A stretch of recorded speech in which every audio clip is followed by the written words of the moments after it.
Pulling the perfect shot of espresso is a combination of science, art, and magic. So, where do we begin? The portafilter is a handled part of an espresso machine that holds the coffee grounds for extraction. We use a bottomless portafilter that produces a double shot of espresso. But the bittersweet beauty in this bottomless filter is that it also highlights any flaws in the process. If there's anything you've done wrong along the way, your shot will show it. When not in use, always keep the portafilter in the group head of the machine to keep it warm. To pull a shot, remove the portafilter, pulling it to the left. You'll notice some moisture inside the basket, so be sure to always dry it with a towel. This is extremely important because as soon as the coffee grounds come in contact with water, the extraction process begins, and we don't want that to happen until we're ready.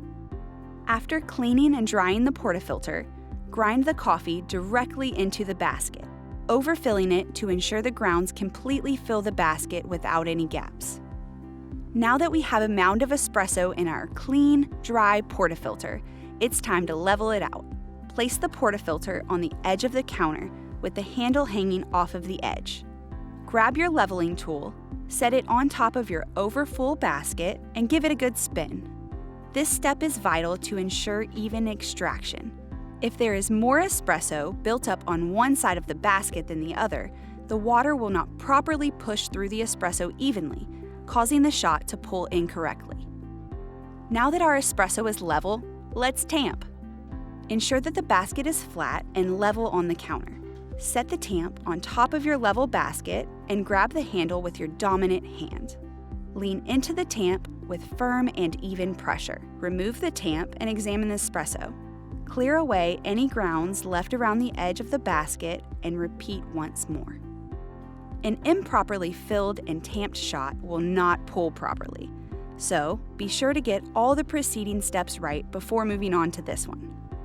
Insert the portafilter into the group head, starting with the handle to the left and pull right to tighten. Then press the double shot button to start the extraction. Remember, because we use the bottomless baskets, 1 2-ounce shot of espresso equals 2 shots. Here comes the magic!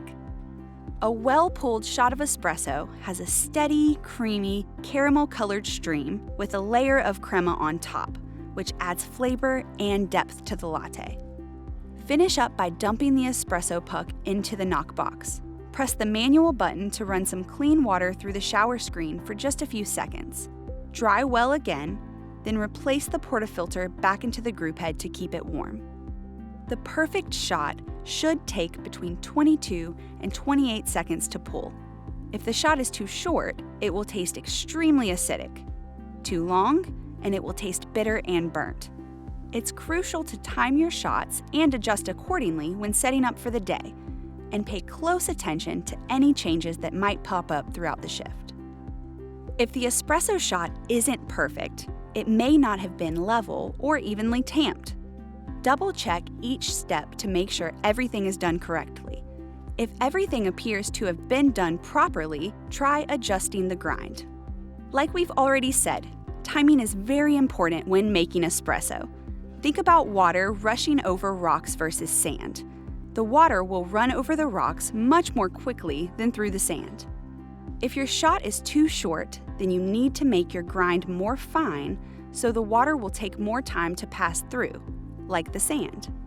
If your shot was too long, then make the grind more coarse, allowing the water to flow through faster, like the rocks. However, it's important to make minimal adjustments at a time. A little notch on an espresso grinder will go a long way. It may take you a few tries, and don't forget to completely empty out the hopper in between each try.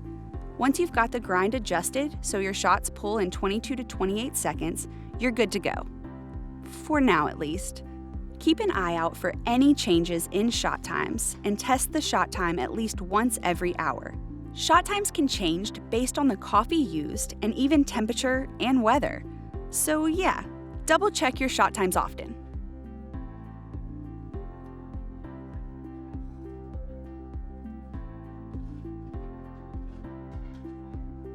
Steaming the milk is probably the most intimidating part of becoming a barista, but I promise you it is not as scary as it looks.